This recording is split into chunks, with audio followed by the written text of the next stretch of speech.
and today we are going to discuss how to find out the coordinates of the center of a triangle. So in the process, first of all we have to know what is actually the centroid of a triangle. तो जैसा मैंने आपको बताया कि सबसे पहले हमें ये जानना होगा कि ट्राइंगल का सेंट्रोइड होता क्या है. So this is the definition: a point where the median of a triangle intersect each other is known as centroid of a triangle. मतलब किसी भी ट्राइंगल में जब आप मीडियन प्लॉट करते हैं और मीडियन के इंटरसेक्शन पॉइंट को we will say that this it is the centroid of a triangle. अब यहाँ पे एक और क्वेश्चन है कि मीडियन में भी हो सकता है कि मीडियन में समवन इज कंफ्यूज्ड कि व्हाट इज एक्चुअली मीडियन. तो मैं मीडियन भी आपको समझा देता हूँ. Median is a line segment joining a vertex to the midpoint of the opposite side, thus bisecting that side. ठीक है. तो देखिए एक बार यहाँ पे समझिए कि लेट ये आपके पास एक ट्राइंगल है ABC और मैं सबसे पहले दो चीजें आपको समझाता हूँ कि मीडियन क्या है. तो मीडियन है AD. अब AD के अंदर क्वालिटी ये है कि ये सामने वाली साइड को दो हिस्सों में डिवाइड भी करेगी.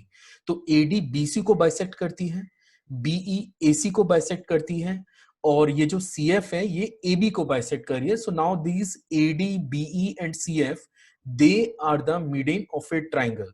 ठीक है. और मीडियन की वो प्रॉपर्टी भी कंटेन कर रहे हैं कि वो सामने वाली साइड को दो पार्ट्स में डिवाइड भी कर रहे हैं. और मैंने आपको बताया कि जहां पे ये मीडियन इंटरसेक्ट करते हैं in general these point are always concurrent, है ना. तो ये जो कॉन्करेंट पॉइंट है this is said to be the centroid of a given triangle.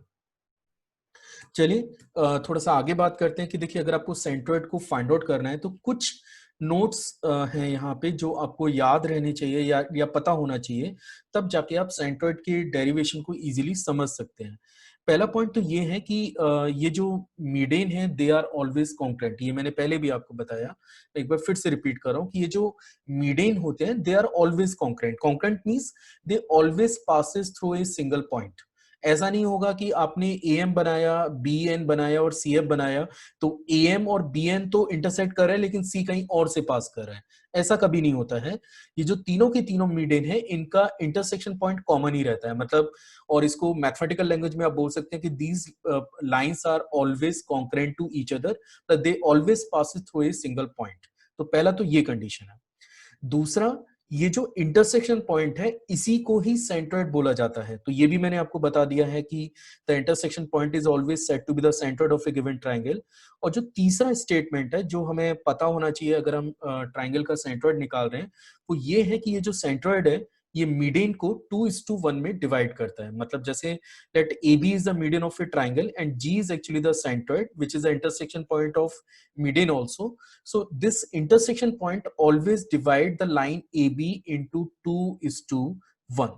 तो ये एक और बात थी जो आपको पता होनी चाहिए अगर आप सेंट्रोइड को ड्राइव करने जा रहे हैं. चलिए अभी शुरू करते हैं. जितनी भी इंफॉर्मेशन हमें रिक्वायर्ड थी वो सारी मैंने यहाँ पे आपको बता दी है.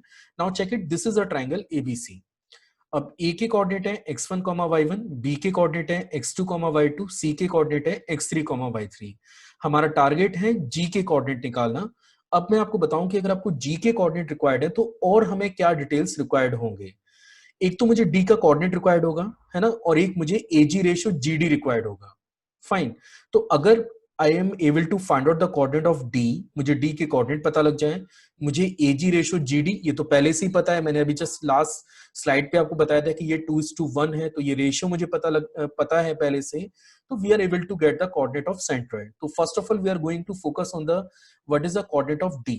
तो D के कोऑर्डिनेट के लिए आपको ये पता तो है ही कि ये AD मीडियन है और मीडियन में ये क्वालिटी होती है कि वो BC को दो हिस्सों में डिवाइड करेगा. यहाँ पे हम लोग सेक्शन फॉर्मूला यूज कर सकते हैं. आई होप सो कि you know it very well कि what is actually the section formula. कि लेट ये लाइन सेगमेंट AB है, A के कोऑर्डिनेट आपके पास x1 y1 है, B के कोऑर्डिनेट x2 y2 और P एक पॉइंट है जो इसे दो हिस्सों में डिवाइड कर रहा है या फिर बाइसेक्ट कर रहा है, तो या 1:1 में डिवाइड कर रहा है. तो P का जो कोऑर्डिनेट होता है वो होता है x1 + x2/2, y1 + y2/2 की. तो इन दिस सिचुएशन कि D को कोऑर्डिनेट अगर आपको निकालना है तो D का कोऑर्डिनेट हमारे पास होगा. देखिए B का कोऑर्डिनेट है मेरे पास x2, y2, ये यहाँ पे मेंशन है. C का कोऑर्डिनेट है x3, y3 और मुझे D रिक्वायर्ड है. तो D के कोऑर्डिनेट के लिए you just use the section formula और D के कोऑर्डिनेट हमारे पास होंगे x2 + x3/2, y2 + y3/2 के. तो ये हो गया D का कोऑर्डिनेट. तो देखिए हमारे पास ऑलमोस्ट सारे डिटेल्स मौजूद हैं. अभी मेरे पास d का कोऑर्डिनेट भी है, मेरे पास AG रेशियो GD भी है. Now we are able to find out the coordinate of centroid. So listen, now we are moving कि how we will find out the centroid here. देखिए यहाँ पे a की अगर मैं बात करूं, ये जो टॉप में a है इसका कोऑर्डिनेट है x1, y1. d का कोऑर्डिनेट अभी हमने पीछे स्लाइड में निकाला है, इसका कोऑर्डिनेट था x2 plus x3/2, y2 plus y3/2 के, और ये जो AG रेशियो GD है ये 2:1 भी है. Now we are interested in the coordinate of G, जो कि ट्राइंगल का सेंट्रोइड भी है. तो चलिए शुरू करते हैं. Again we are using the section formula. I hope so कि आपको सेक्शन फॉर्मूला पता ही होगा कि अगर एक पॉइंट है x1, y1, दूसरा पॉइंट है x2, y2, और एक पॉइंट है r जो इसे m/n में डिवाइड कर रहा है, तो सेक्शन फॉर्मूला होता है mx2 plus nx1 over m plus nk. The same formula I am going to use here to find out the coordinate of G. So listen, अगर मैं G के कोऑर्डिनेट निकाल रहा हूं तो सबसे पहले x पे फोकस करते हैं. अगर आपको x का कोऑर्डिनेट निकालना है तो x का कोऑर्डिनेट होगा 2 into x2 plus x3/2 plus 1 into x1 and divided by 2 plus 1. मतलब वही फॉर्मूला है mx2 plus nx1 divided by m plus nk. अब अगर इस कैलकुलेशन को मैं सिंप्लीफाई करूं तो ये 2 से 2 कैंसिल हो गया and finally you are getting x, और x की वैल्यू निकल के आ रही है x1 plus x2 plus x3/3 के. with the same process we are able to get the y also, और अगर मैं यहाँ पे y निकालता हूँ तो y की वैल्यू होगी 2 into y2 plus y3/2 plus 1 into y1 and divided by 2 plus 1 के. तो यहाँ फिर से आप देख सकते हैं कि 2 से 2 कैंसिल हो रहा है और यहाँ पे न्यूमरेटर में आएगा y1 plus y2 plus y3 के, जो कि मैंने यहाँ पे मेंशन किया हुआ है, और डिनोमिनेटर में आपके पास 3 मौजूद है, तो ये 3 भी मैंने यहाँ पे लिख के रखा हुआ है. So finally the coordinates of G is x1 plus x2 plus x3/3, y1 plus y2 plus y3/3k.